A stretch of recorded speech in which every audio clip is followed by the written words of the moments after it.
maybe today is your first time ever getting into a cybersecurity event, or maybe somebody that has had a little bit of experience in the past, but really hasn't been able to take the steps that they feel like they need to take to get to that further level. So that's who this is for, and I want to tell you about who I am. My name is Christian Kristovich. I'm a sophomore studying computer science on the cyber operations track. I'm a student at UTSA. But that's really sort of not what I want you to know about me. What is most important for you to know is that I was you this time last year, for those of you that are beginners. Really sort of like I've been interested in cybersecurity. I've tinkered with it. I maybe, I know a couple of commands and I've done a couple of, very basic things, but I never really felt like I could get to the point where I felt confident in my skills. And because of what I'm going to present to you today, I was able to go from beginner, don't really know what I'm talking about, very nervous, to the level where I was able to get an internship with CrowdStrike this summer doing SOC work on the Falcon Complete team. So let's just get right into it. So as a beginner like you, and I can relate to this at that time, I had a lot of questions. And if you look on here, don't read all of this, but you might be able to recognize some of the questions that are up here. And I also had a lot of anxiety. And if you look on here, you'll recognize a lot of the anxieties as well. This is something that, I thought about a lot and that I shared with other people. If I can tell you anything, it's that you should calm down, okay? And even though it really doesn't feel like it most of the time, even though people say it all the time, we were all where you are at some point. I'm a testament of that. I was you this time last year, nervous. I knew like 2 commands in the terminal, and I felt like a wizard, but I knew that I wasn't. And I want to say that you can catch up, and you will catch up if you participate in competitions. Like that's the whole thing. That's if there's anything you get from my talk today, it should be this. That's like everything that there is to it. There's no flashy like 3-step program, and then you go to this school, and then you earn this certification, and then you pay these people, and then you go to the website. That's not it at all. Competitions. There are so many competition like groups here. There's a competition going on right now, a King of the Hill competition. There's a CTF competition going on right now. Those are it. That's exactly what you need to do constantly.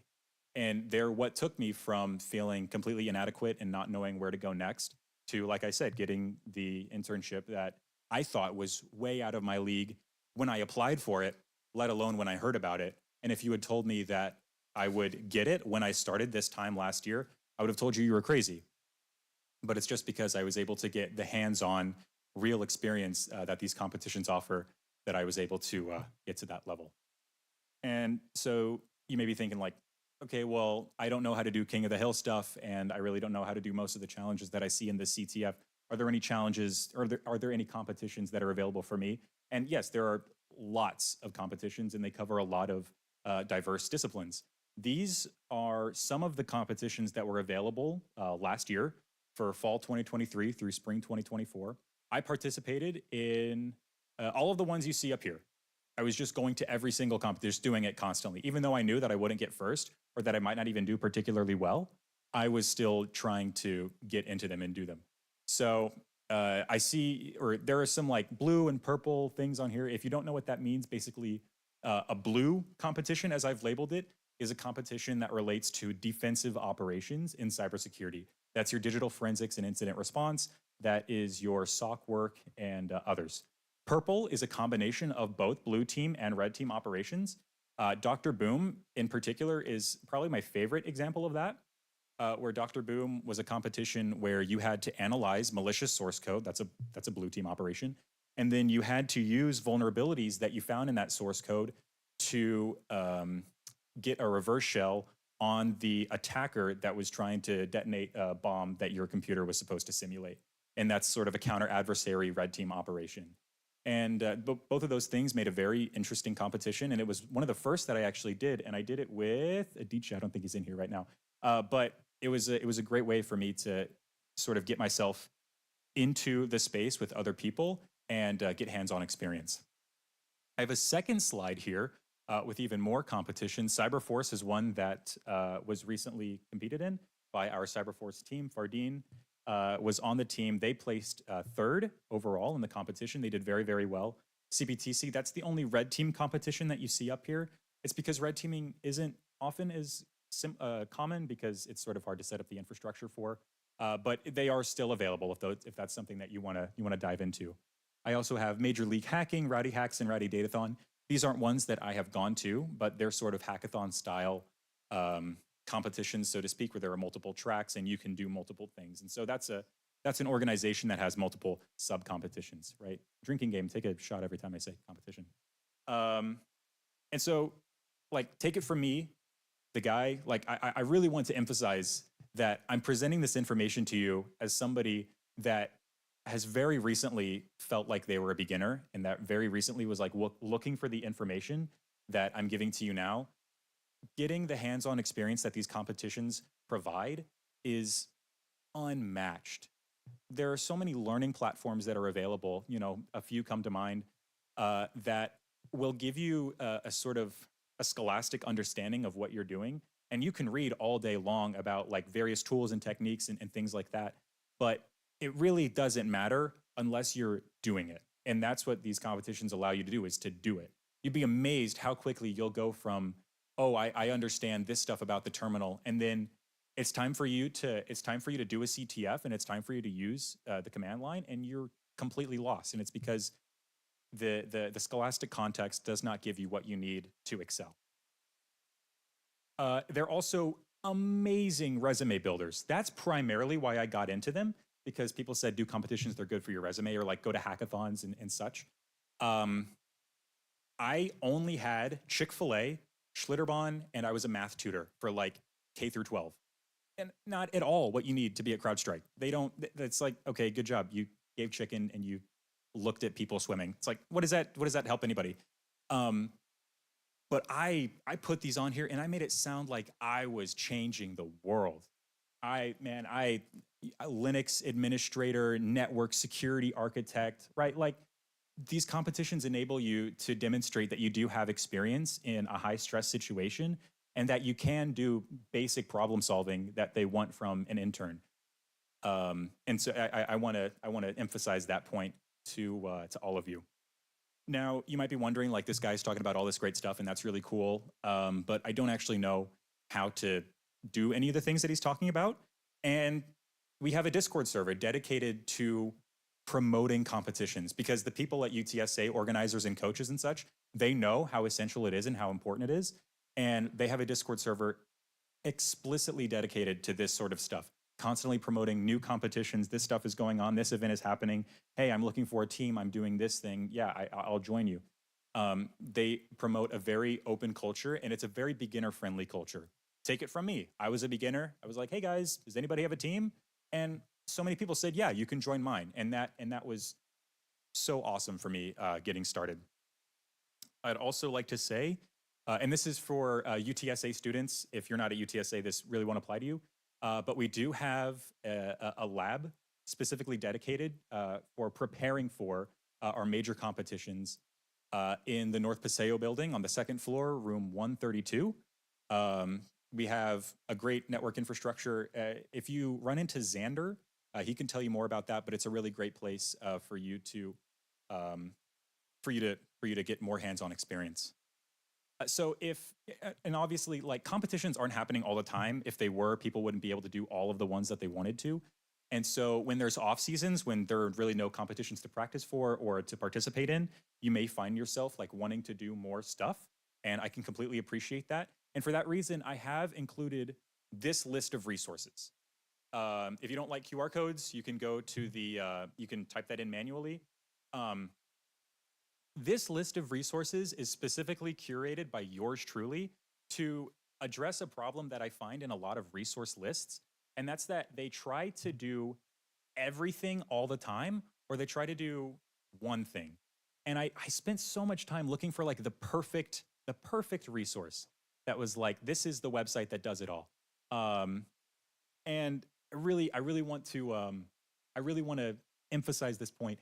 There is no one resource. There's no website that you'll learn everything from. Nobody is trying to hide their super secret website where they learned all of their stuff and they became a network administrator in 3 weeks. Like, I promise, that's not happening. This resource list is just providing some good links, some good resources. that you should take a look at if you're curious, but that you shouldn't rely on, and that you shouldn't expect to learn everything from, right? I almost hesitate to even put this in here because I want the point to be the competitions, not the resources, not the websites, not the people that say this is the way to do it, not the like steps to get into cybersecurity. It's the competitions. And I hope I've made my point. So if you're not looking at the resources or if you're not participating in competitions, there are still things that you can do, obviously, and that is projects. Um, I also just filled my resume with projects. I didn't have a lot to fill it with, but I really talked a lot about them. Um, Projects don't necessarily have to be cybersecurity related. It's just a demonstration of your ability to create and to be creative and to have an idea and to carry it out. And they don't necessarily have to be programming either. If you're somebody that isn't so interested in programming, you can build out a home lab. That's a great project. I have a home lab. It's pretty small, but it's still a project that I can write about and I can put on my resume and speak to if they ask about it. If you are somebody that does like programming, like yours truly, projects like for me personally, the first project I ever did was a password cracker, and that like it seemed like it was cool enough for me to make it, and it seemed like it was approachable enough for me to not fail and like crash and burn, and I don't have anything to present. So if you're looking for like what should I do, like that's a fun project, that's a cool thing, and I recommend it as a first project. And so a few more sort of pieces of advice. I hope that I have made my point about the ways that you can get started from sort of like zero to I sort of know what I'm doing as a beginner. And I just want to sort of give a few more pieces of advice from my heart from somebody that's like, remember, I was you this time last year. So be passionate and crave learning. That's what it is. You have to want to learn more. And if you don't want to get out of this like limbo, then you're not going to go anywhere. It has to be, you have to love it. And I loved it. And that's sort of what I want to impart to you. Also, feel free to connect on LinkedIn. I would love to talk to anybody. Like, don't feel like you can't talk to me. You definitely can. Super 100%. I'm just like, I'm not even 20 yet. Like, I'm not super cool. I'm not that cool. All right. You can talk to me. Don't be intimidated. I'm also, I am Godfrey on Discord. If you're in the Discord server, you'll see me there. Feel free to shoot me a DM. If you want to, like, even if you want to come up to me afterwards and like, hey, what's your number? Like, I'll give you my number. Maybe. Finally, like those feelings of inadequacy, the questions and the anxiety that I talked about, I understand how real they are. And they are real. And they really do hurt. It's not great. But I wouldn't let yourself get so bogged down by them, from the guy that did. Use them to motivate you and let them be a tool to help you grow. But don't let them drag you down. That's unproductive. And it's only going to hurt you in the long run. And I know I got to say it again. We were all where you guys may or may not be. I don't know. A couple of you guys look like you know what you're doing. But if there are any beginners in the room, I understand where you're coming from completely. And I just want to say, like, reach out if you need any encouragement. I reached out to a buddy of mine. I was like, dude, I like, oh man, this and that and the other. And I don't know if I'll ever even make it in this field. And he was like, yeah, dude, I get it. I feel that way totally. And he helped me out. And so, I want to be able to help other people out. So finally, just to reiterate my point, if you ever have any questions, please ask. Find a way to get in contact with me.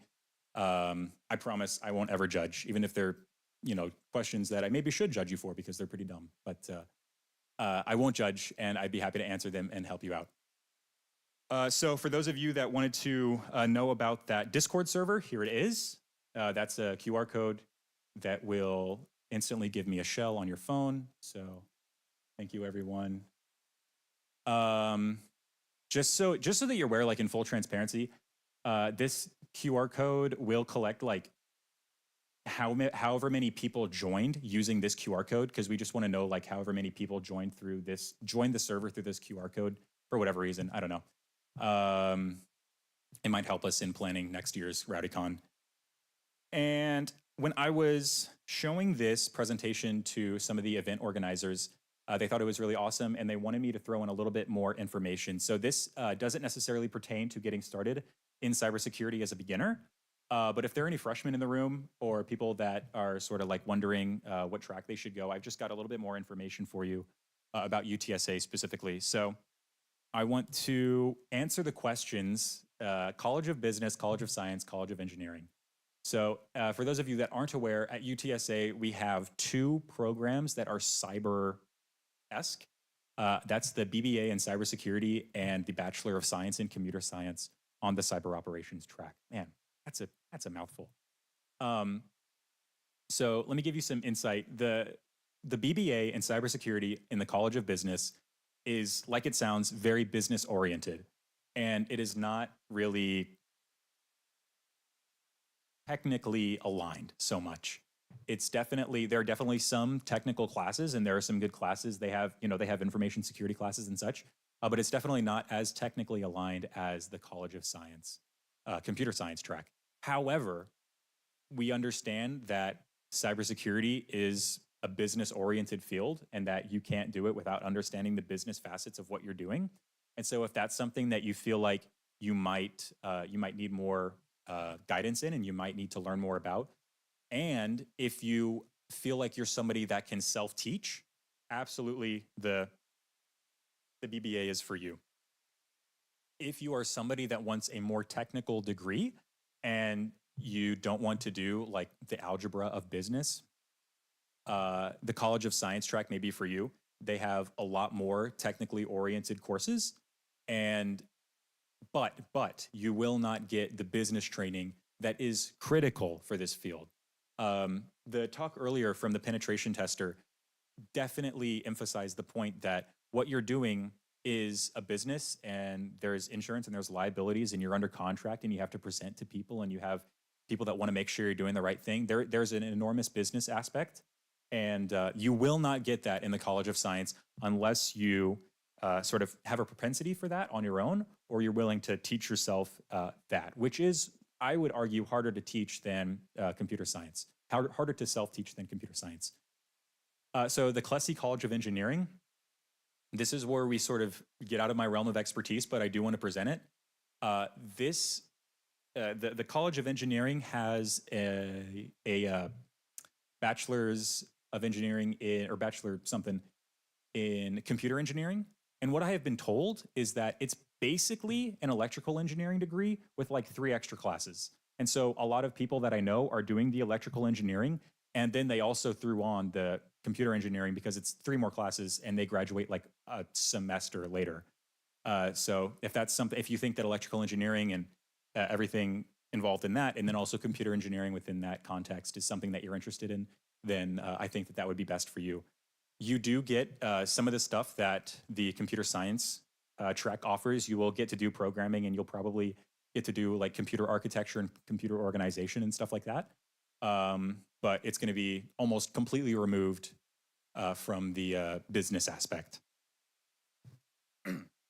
So a sort of last note, there are a ton of cyber organizations at UTSA. Off the top of my head, I can think of the Cyber Competitions Lab, Cyber Jedis. We have other groups. Man, I'm blanking. That's embarrassing. Oh, well. There are also non-cyber, sort of more computer science or engineering related groups. ACM is one such organization. They have cybersecurity related discussions and events, but they aren't a cybersecurity group so much. Also, all of the adjacent organizations that fall under ACM, like Women in Cybersecurity, ACMW, Rowdy Creators, and one more, competitive programming. The Google Developer Club is another that I am told about. Can't speak to it. Society of Women Engineers. I'm just trying to promote them. Okay. And so that is all that I have. That's all that I have. I just want to say thank you all. Before I go, I do have another slide that I want to show you. And I guess we're all just going to, that's fine.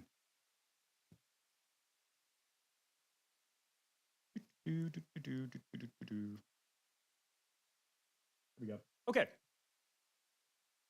Awesome. What a transition that was.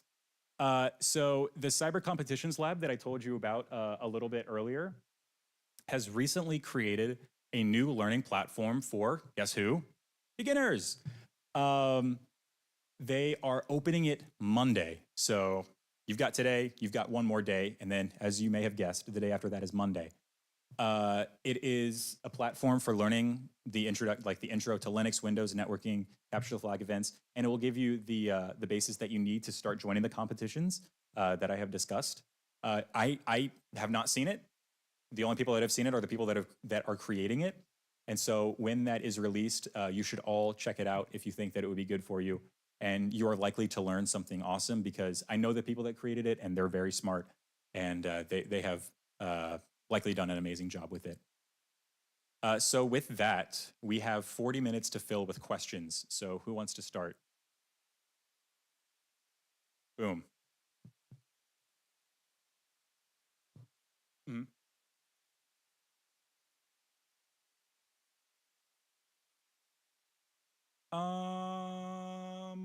No, but if I thought really hard about it, I might be able to come up with something. Why is there anything that you're thinking about in particular that you might be wanting to put together?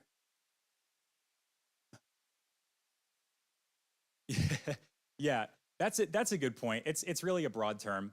Um, the reason that I talked about particularly home labbing and programming is because those are things that I enjoyed doing when I built them out. Um, but a project really is just something that you've created, right? If you here's a great example. We have Alamo City Locksport outside on a floor above us. They're a lockpicking group community here in San Antonio. If you're like, hey, I want to learn more about lockpicking, even though it does nothing to help me out in like doing sock work, that's still a project. That's something that you've taught yourself and something that you have like spent time in. And so I guess like a broad, as I'm thinking more about it, a broad definition of a project is something that you have spent time learning and that you've committed time to that demonstrates a quantifiable capacity to self-teach and grow that employers want to see. So it doesn't necessarily need to be like I taught myself how to write this thing or this programming language, or I didn't know anything about home labbing. It's all they really want to see is that I didn't know how to do this until I did this, and now I know how to do it. Right? Does that offer any? Does that help at all? Okay. Sure. Yeah. So I have sort of a malware analysis slash development home lab. So it's very humble. It's a Windows machine and this here Mac. And what I do is I research Mac OS internals and sort of that Mac OS internals and Unix internals, and then I try to write malware for my Mac. And also when I'm learning low level concepts like this, it's usually easiest to do it with an x86 processor because a lot of malware development and low level exploit development is for x86 processors just because it's so common. So I have my Windows machine and that has an x86 processor that I've been teaching myself low level concepts like that, like writing shellcode and assembly and such and what have you. I have plans to build it out. I'm hoping to get my own firewall, and then I'm going to network segment it so that it is secure, so that when I want to start playing with like networking malware, I don't have to worry about getting a call from the office of my apartment. But right now it's pretty humble. I've got other friends that have like really cool home labs. They've got like a domain controller and they've got Windows machines and it's all like segmented and they have working email and this and that and the other. But I don't have anything like that to show off. And like when I say all these things, it's just like that. This is not like I'm not a super genius. Like by any, I'm not even a genius. Even though I know what you may be thinking. Like I have to emphasize that like this time last year, the idea of even trying to start my own home lab would have been like no way. A home lab, dude, that's for super geniuses. And then I got on the network infrastructure team for the competition lab that I discussed briefly. And then now I have like a hypervisor and I can spin up my own machines and I can learn how to network those machines on Proxmox.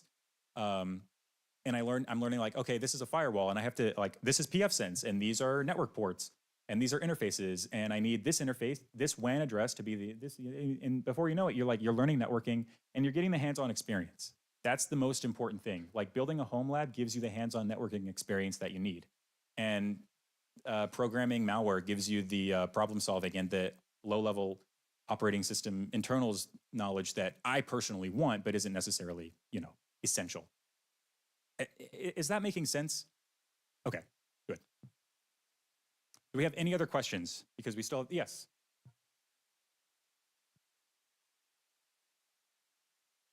Yeah, so actually, I did not. So, oh, sorry, if you couldn't hear, the question was I wondered what your process was for getting an internship and how you went about that.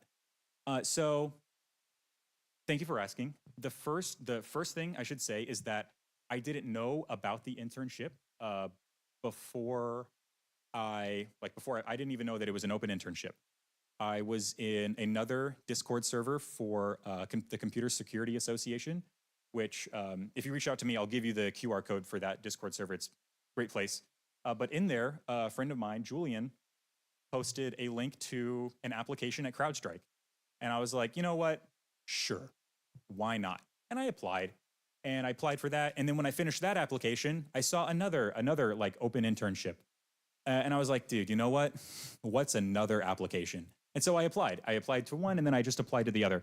And I was like, yeah, CrowdStrike. Okay, sure. But at this point, I had done what I described to you. I participated in competitions and I tried to build out projects that I thought would be helpful for me. And that interested me. And so I applied and then I got an email back. And I had no idea that I would get an email back and I didn't expect to get an email back. Oh, and another thing, I'm glad I remembered this. I reached out to somebody at CrowdStrike named Christian. He was a mutual friend of or Julian was a mutual friend of Christian. And so I reached out to Julian. He was like, hey, there's this guy, Christian. He's at CrowdStrike. He's super cool. Talk to him. And so I reached out to Julian. And so there was that aspect of like networking and talking to people that were already there, but then also just applying, just doing it. And I should mention, before CrowdStrike ever got back to me, 10 places didn't. And then after I already had the internship with CrowdStrike, one place came back and they were like, we've gone with a different candidate. I'm like, oh, well, thank you. So don't be discouraged. Like, just apply. Tailor your resume to the role that you're applying for. I think in my at the time I had like a summary and I said I want to do these things to aid CrowdStrike and their client base. And that's a line from Julian. I love that line. But it was applying and it was talking to people that were already there trying to network, and then just like waiting. I wish I could say like this is the thing, this is the two-step plan that you go through, but it's just applying and letting happen what happens. I wish I had something. I wish I had something more cohesive. But that's really what it was. It was just applying. Anything else? Okay. Well, with that, I have said all I needed to say, and we can call it there. Thank you.